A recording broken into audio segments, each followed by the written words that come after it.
India market invest মাইন্ডসেটে আপনাদের স্বাগত। যা চ্যানেল নতুন এসেছেন তাদের করলো প্লিজ চ্যানেলটাকে সাবস্ক্রাইব করবেন, লাইক করবেন, বেল আইকনটা প্রেস করবেন, তার সাথে অল বাটনটা প্রেস করবেন, নোটিফিকেশন সঙ্গে সঙ্গে আপনাদের কাছে গিয়ে পৌঁছাবে।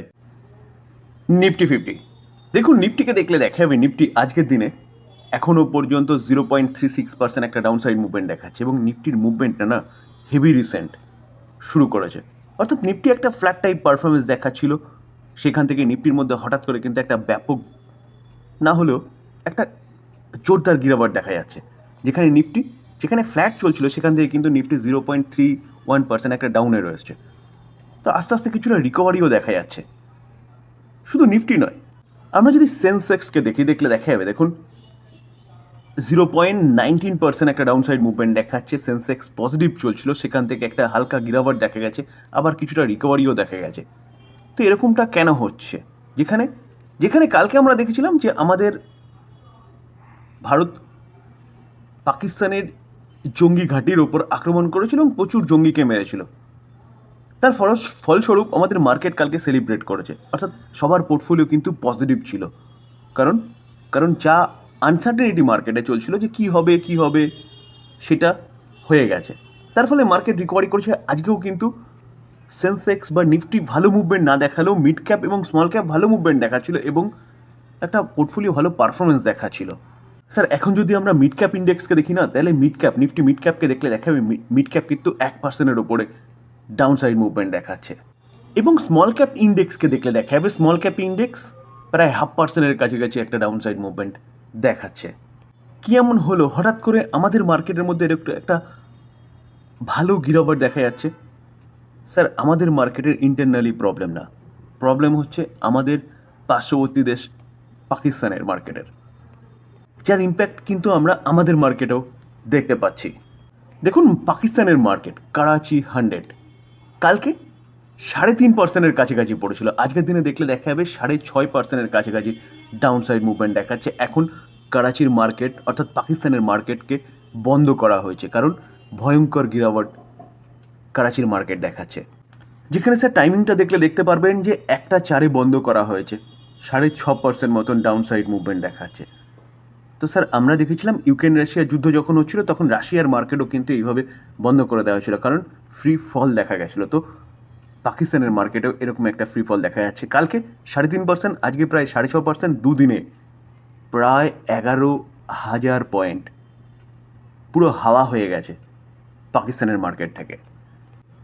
কেন এরকম হলো? কারণ আমরা সবাই জানি যে ভারত সব রকমভাবে বলতে পারেন পাকিস্তানের হালাত খারাপ করে দিয়েছে। এক হচ্ছে জল যাচ্ছে না বলে পাকিস্তানের অর্থনীতি অদূর ভবিষ্যতে আরও খারাপ হবে, কারণ কৃষি প্রধান দেশ, কৃষি যদি না হয় তাহলে মানুষের খাওয়ারের যোগান দিতে পারবে না পাকিস্তান সরকার। এবং তার পাশাপাশি ভারত সব রকম ট্রেড বন্ধ করে দিয়েছে পাকিস্তানের সাথে।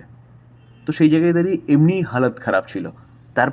তারপরে এই স্ট্রাইক, তার জন্যই কিন্তু দুদিনে এতটা ফল দেখা গেছে করাচির মার্কেটে, যেখানে করাচি 100 আজকের দিনে ক্লোজ করে দেওয়া হয়েছে 1টার পরে। সে টাইমটা দেখলে ঠিক এখানেও দেখতে পারবেন, ঠিক 12টার পরে অর্থাৎ 1টার পরেই আমাদের মার্কেটেও কিন্তু একটা ফল দেখা যাচ্ছে। তো স্যার, ইন্টারনালি আমাদের কোনো প্রবলেম নেই, অতএব ঘাবড়ানোর কিছু নেই। মার্কেট আবারও এখান থেকে রিকভারি করবে যদি না কোনো খারাপ নিউজ পাকিস্তান থেকে আসে। খারাপ নিউজ মিন্স যদি পাকিস্তান কোনো রকম কোনো অ্যাটাক না করে। যদি পাকিস্তান অ্যাটাক করে তাহলে ভারত কিন্তু একদম পুরোপুরি প্রস্তুত ভালো মতন চেপে ধরার জন্যে। অর্থাৎ কারণ প্রত্যক্ষ সংগ্রাম ভারত এখন করতে পারছে না যতক্ষণ না পাকিস্তান কোনো রকম কোনো ভুল করছে, জাস্ট জঙ্গি ঘাঁটিগুলোকে উড়িয়েছে। দেখুন, এই আর্টিকেল দেখলে দেখা যাবে যে Sindoor effect, trading in Pakistan stock exchange halt after 7% crash. কারণ কি বলা হচ্ছে? According to report, heavy selling pressure hit Pakistan stock exchange. তার জন্যে কিন্তু এই স্টপ। এর আগেও পাকিস্তান স্টক এক্সচেঞ্জকে তার ট্রেডিং হল্ট করতে হয়েছিল। কবে? যেদিন ডোনাল্ড ট্রাম্প ট্যারিফ অ্যানাউন্সমেন্ট করেছিল এবং সেদিনকে 8,500 পয়েন্ট পড়েছিল এবং সেদিনকেও তারা ট্রেড হল্ট করেছিল। কানাড়া ব্যাংক পিএসইউ ব্যাঙ্কগুলোর মধ্যে অন্যতম, যেখানে এই ব্যাঙ্কটাকে দেখলে দেখা যাবে এই ব্যাঙ্কটা আজকের দিনে এখনও পর্যন্ত 2.5% একটা ভালো অফসাইড মুভমেন্ট দেখাচ্ছে, যেখানে মুভমেন্টটা হঠাৎ করে দেখা গেছে। তো কী এমন হলো যেখানে এই কোম্পানিটা এতটা ভালো মুভমেন্ট শো করেছে, চলুন সেটা একটু বোঝার চেষ্টা করি। তো অ্যাট ফার্স্ট দেখে নেব যে কোম্পানি বা ব্যাঙ্কটা কোনো কর্পোরেট অ্যাকশন ডিক্লেয়ার করেছে কিনা। তো দেখলে দেখা যাবে ব্যাঙ্কটা কিন্তু কর্পোরেট অ্যাকশন ডিক্লেয়ার করেছে, রেকমেন্ড করেছে ডিভিডেন্ড কত 4 টাকা করে। তো ফাইনাল ডিভিডেন্ড শেয়ার হোল্ডারদের অ্যাপ্রুভাল, তারপরে গিয়ে রেকর্ড ডেট, তারপরে কিন্তু আপনার ব্যাংকের অ্যাকাউন্টে এই 4 টাকা করে ডিভিডেন্ডটা হিট করবে। আমরা ব্যাংকের স্ট্যান্ডার্ড নাম্বার দেখব, রুপিস কী আছে, রুপিস ইন কারোরে রয়েছে। ওকে, সিকোয়েন্স দেখে নেবো, সিকোয়েন্স কী বলছে। সিকোয়েন্স বলছে 31/3/24, 12/24/3/25। সিকোয়েন্স একদম ঠিকঠাক আছে, যেটা এক বছর আগে, আগের কোয়ার্টার এবং এই কোয়ার্টার। আমরা এবার কি দেখব, আমরা হচ্ছে টোটাল ইনকাম দেখব। তো টোটাল ইনকাম যদি দেখি, দেখলে দেখা যাবে দেখুন টোটাল ইনকাম কী বলছে যে এক বছর আগে ব্যাংকটা 34,025 কারোর, আগের কোয়ার্টারে 36,113 কারোর, এই কোয়ার্টারে 37,352 কারোর। তো দেখলে দেখা যাবে 34,000টা 37,000 হয়েছে এবং 36,100টা 37,300 হচ্ছে। ইয়ারলি এবং কোয়ার্টারলি কোম্পানির যে ইনকাম বা ব্যাংকটার যে ইনকাম সেটা কিন্তু জাম্প করেছে। এবার আমরা কি দেখব, এবার হচ্ছে টোটাল এক্সপেন্সেস। তো টোটাল এক্সপেন্সেস যদি দেখি তাহলে দেখলে দেখা যাবে দেখুন যে এক বছর আগে ব্যাংকটা 26,637 কারোর, আগের কোয়ার্টারে 28,277 কারোর, এই কোয়ার্টারে 29,069 কারোর। তো দেখলে দেখা যাবে ইনকাম বাড়ার সাথে সাথে খরচাও কিন্তু ইয়ারলি কোয়ার্টারলি অনেকটাই বেড়েছে। তো ইনকাম মাইনাস এক্সপেন্সেস করলে পরে অপারেটিং প্রফিট পাওয়া যায়। অপারেটিং প্রফিট ঠিক তার নিচেই রয়েছে। কি বলছে অপারেটিং প্রফিট? অপারেটিং প্রফিট বলছে যে এক বছর আগে কত ছিল, 7,387 আগের কোয়ার্টারে, 7,836 এই কোয়ার্টারে, 8,283। তো দেখলে দেখা যাবে 7,300টা 8,200 হয়েছে এবং 7,800টা 8,200 হয়েছে। তো অপারেটিং প্রফিট ইয়ারলি কোয়ার্টারলি কিন্তু জাম্প করেছে। এবার আমরা কি দেখব, নেট প্রফিট। তো নেট প্রফিট যদি দেখি, দেখলে দেখা যাবে ব্যাংকটার এক বছর আগে কী ছিল, 3757 আগের কোয়ার্টারে, 4104 এই কোয়ার্টারে, 5,002। তো ট্যাক্স ও অ্যাডজাস্টমেন্টের পরে নেট প্রফিট, যেই প্রফিটটা ব্যাংকটার ঘরে ঢুকবে সেটা দেখলে দেখা যাবে এক বছর আগে 3,700 ছিল, সেটা 5,000 হয়েছে, ইয়ারলি জাম্প করেছে। 4,100 ছিল আগের কোয়ার্টারে, 5,002 হয়েছে। তো কোয়ার্টারলি ইয়ারলি ব্যাংকটা কিন্তু যথেষ্ট ভালো পারফরমেন্স দেখিয়েছে।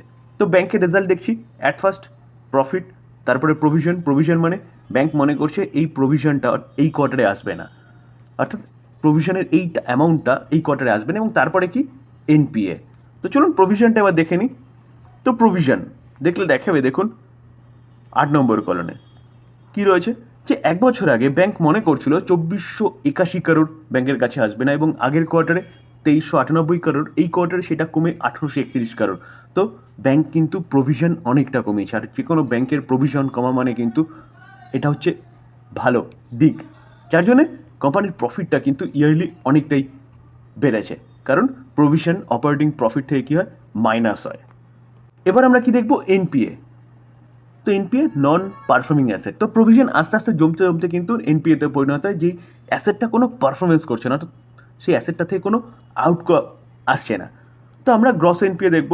তো গ্রস এনপিএ দেখলে দেখা যাবে ব্যাংকটার কাছে এনপিএ কী ছিল এক বছর আগে, 40,604, আগের কোয়ার্টারে 35,060, এই কোয়ার্টারে 31,530। তো ব্যাংক প্রফিট যথেষ্ট ভালো প্রেজেন্ট করেছে।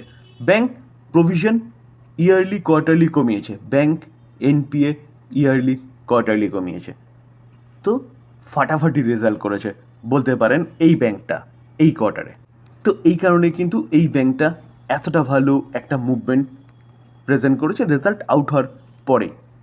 তো মার্কেটে যদি পরিস্থিতি ভালো থাকতো তাহলে কিন্তু এই যে গিরাবারটা না, এটা এরকম হতো না, এটা আরও উপরের দিকে যেত। কারণ পরিস্থিতি খারাপ কেন বলছি, কারণ পাকিস্তানের মার্কেট ক্লোজ করে দেওয়া হয়েছে, কারণ কন্টিনিউয়াসলি পড়ছে। এবং পাকিস্তান বলছে গিয়ে কি, যে তাদের ওপর আরও ড্রোন অ্যাটাক করেছে, তার জন্য তারা তাদের মার্কেট বন্ধ করেছে। তো এই ফিয়ারে আমাদের মার্কেটও কিন্তু গিরাবার দেখাচ্ছে। দেখুন দেখলে দেখা যাবে এখনও পর্যন্ত 0.36% ডাউনে রয়েছে আমাদের মার্কেট। তো এই ছিল আলোচনা। যদি আলোচনা ভালো লাগে, যা চাই নতুন এসেছেন তাদেরগুলো প্লিজ চ্যানেলটাকে সাবস্ক্রাইব করবেন, লাইক করবেন, বেল আইকনটা প্রেস করবেন, তার সাথে অল বাটনটা প্রেস করবেন, নোটিফিকেশন সঙ্গে সঙ্গে আপনাদের কাছে গিয়ে পৌঁছাবে। থ্যাংক ইউ, ভালো থাকবেন।